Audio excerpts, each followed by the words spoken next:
শ্রী গুরুজয়। কেমন আছেন সবাই? ইনসাইড ফ্যামিলি টক্স চ্যানেলের নতুন ব্লগে সবাইকে স্বাগত জানাই। তো আজকে সকালবেলা আমি আমার ব্লগটা স্টার্ট করছি আমাদের এই বাগান থেকে। বাগান বলতে এই গাছগুলো ছাদে ছিল, কিন্তু ছাদে এখন এত রোদ্দুর তো সেই কারণে মা এগুলো সব নিচে নিয়ে এসেছে। আমাদের কলপাটটা অনেকটা বড়, তো সেখানেই রাখা হয়েছে। বাট দেখো এই লঙ্কা গাছগুলোর পাতাগুলো সব মুড়িয়ে গেছে। তো জানি না আমরা কেন এটা মুড়িয়ে যাচ্ছে, মাও বুঝতে পারছে না। আর এই ফুলের কড়িগুলো হলুদ হয়ে পড়েও যাচ্ছে।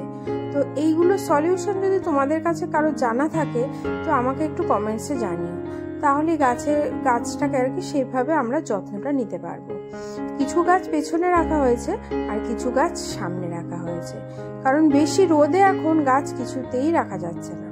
আমার যেন মনে হচ্ছে খুব কড়া রোদে রাখা হচ্ছে বলেই হয়তো বা কড়িগুলো পড়ে যাচ্ছে। তো সেই কারণে একটু ছায়া একটু রোদ এরকম একটা স্থানে গাছগুলোকে রাখার চেষ্টা করছি। আর এই স্থলপদ্ম গাছগুলোতে কি সুন্দর পাতা গজিয়েছে নতুন নতুন। পুরো ডাল কেটে দেওয়া হয়েছিল, কিন্তু এখন যেহেতু নতুন পাতা গজানোর সিজন, তো দেখো সুন্দর বেশ পাতাগুলো গজিয়েছে এবং দেখতেও ভীষণ ভালো লাগছে। আর আমাদের এই গ্যারেজ ঘর দিয়ে এত রোদ্দুর ঢোকে, গাড়িগুলো একদম পুরো পুড়ে যাচ্ছে যেন পিছনগুলো। তো সেই কারণে আমি আর ছোট দুজনে মিলে এই কায়দাটা করেছি। তো তাতে একটু রোদটা সামাল দেওয়া গেছে অন্তত, কারণ বেশি তাপটা তো আর লাগছে না। তো যাই হোক, চলে এসেছি রান্নাঘরে, রান্নাটা শুরু করে দেব। তো রান্না করতে করতে ভাবলাম তোমাদের সাথে আজকে একটা গল্প শেয়ার করি। গল্প বলতে আমি প্রবাসী ঘরকন্যার ব্লগ প্রতিদিন নিয়মিত দেখি, কারণ আমার ওনার ব্লগ দেখতে ভীষণ ভীষণ ভালো লাগে। আমার মতো নিশ্চয়ই তোমাদেরও খুব ভালো লাগে। তো আজকে ওনার ব্লগ যখন দেখছিলাম, উনি আজকে একটা গল্প শেয়ার করেছে, ভাবলাম তোমাদের সাথে আমিও শেয়ার করি। যারা তোমরা ব্লগ ওনার দেখো না, তো তারা তাহলে গল্পটা জানতে পারবে, এবং যাদের ঘরে বাচ্চা আছে তাদের জন্য তো ভীষণ প্রয়োজনীয়। তো যেমন আমার জন্য এটা ভীষণ প্রয়োজনীয়। ব্যাপারটা হচ্ছে, উনি বলছে যে একদিন একটা প্রোগ্রামে উনি গেছিলেন একজনের বাড়িতে।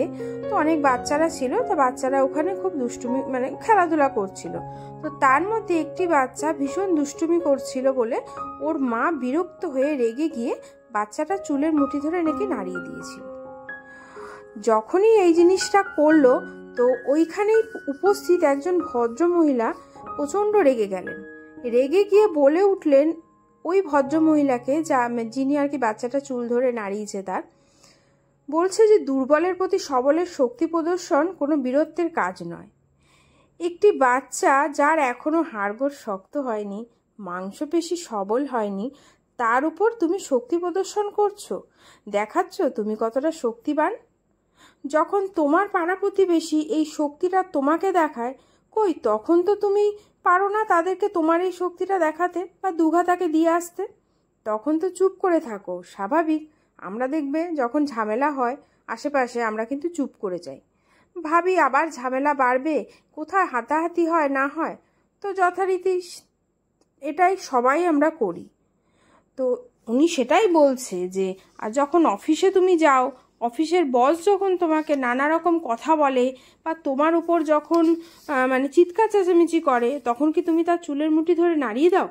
কখনোই তা করো না। কারণ কি, তুমি তার প্রভাব প্রতিপত্তিকে ভয় পাও। আর বাড়ির এই ছোট্ট শিশুটা যে তোমার মুখের দিকে তাকিয়ে হাসে কাঁদে, তুমি তাকে এক মারে চুপ করিয়ে দিলে ভয় দেখিয়ে। এক নিমেষে কিন্তু ওই বাচ্চাটার বিশ্বাসটা কি হলো, ভেঙে দিলে তুমি।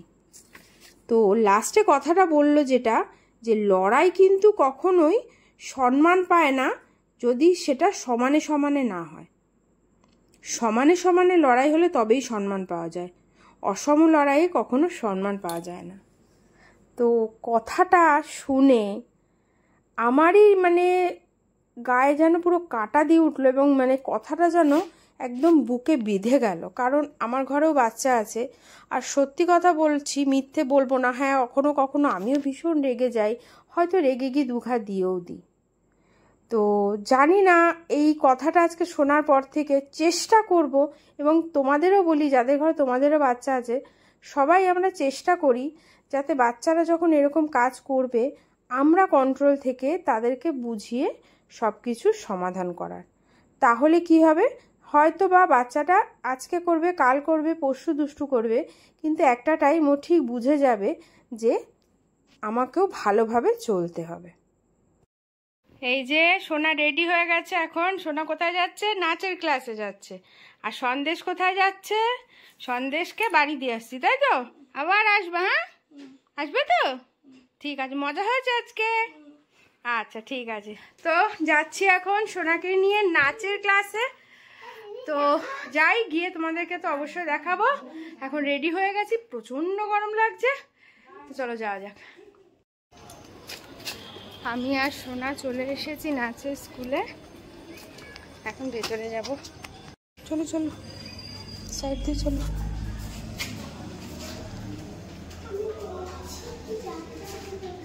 চলো,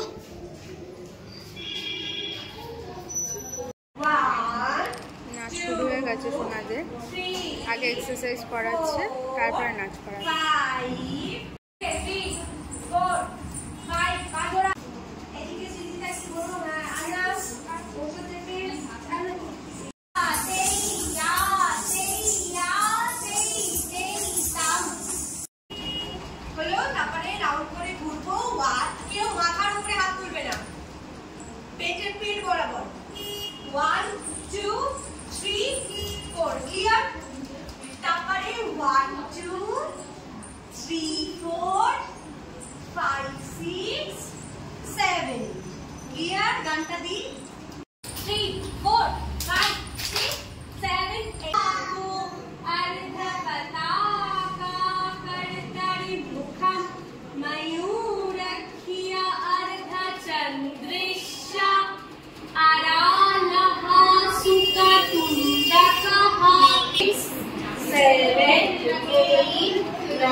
আমি আর সোনা বেরিয়ে গেছি, সোনার নাচ হয়ে গেছে, আজকেও সোনা সুন্দর করেছে।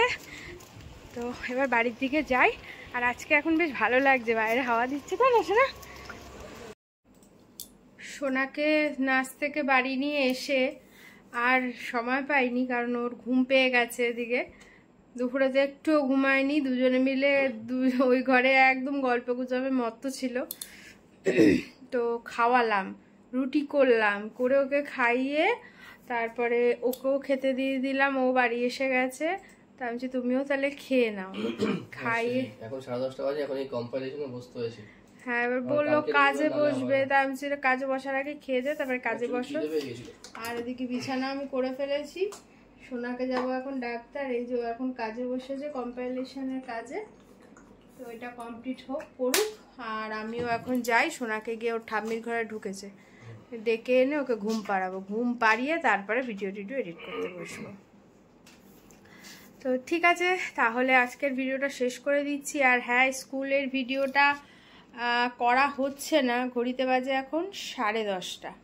স্কুলের ভিডিওটা এখনো করা হয়নি, তবে করব, 2-1 দিনের মধ্যে অবশ্যই করব। একটু প্রবলেম হয়ে যাচ্ছে, টাইম একদম ম্যানেজ করতে পারছি না, তো সেই জন্য করতে পারছি না। বাট খুব শিগগিরই করব স্কুলের ভিডিওটা। এখনও যদি কারোর কোনো প্রশ্ন থেকে থাকে তো অবশ্যই করে ফেলো ঝটপট, তাহলে কি হবে, আমার একটু সুবিধা হবে। অনেকে অনেক প্রশ্ন করেছো, সব প্রশ্নের উত্তরই আমি দিয়ে দেবো, ঠিক আছে? তো আজও সোনা সুন্দর নাচ টাচ করলো, বেশ ভালো লাগলো। ওর নাচের ভিডিওগুলো তোমরা দেখতে পারো, আশা করি ভালো লাগবে, তাতে তোমরাও কিছু প্র্যাকটিস করাতে পারবে তোমার বাচ্চাদের। তো ঠিক আছে, তাহলে ভিডিওটা শেষ করছি। কাল হচ্ছে সানডে, তো নতুন একটা সুন্দর সানডে ব্লগ নিয়ে কালকে তোমাদের সামনে হাজির হয়ে যাব, ঠিক বেলা 12টার সময়। আর আজকের এই ভিডিওটা কেমন লাগলো অবশ্যই আমাকে কমেন্টসে জানিও, ঠিক আছে? আর ভালো লাগলে লাইক করো, আর সাবস্ক্রাইব করো, আর তোমার বন্ধুদের সাথে শেয়ার করো। আর আমার ফেসবুক পেজ ইনসাইড ফ্যামিলি টক্স একটু ফলো করো। সবাই ভালো থেকো, সুস্থ থেকো, দেখা হচ্ছে কালকে একটা নতুন ব্লগ নিয়ে। Tata, good night.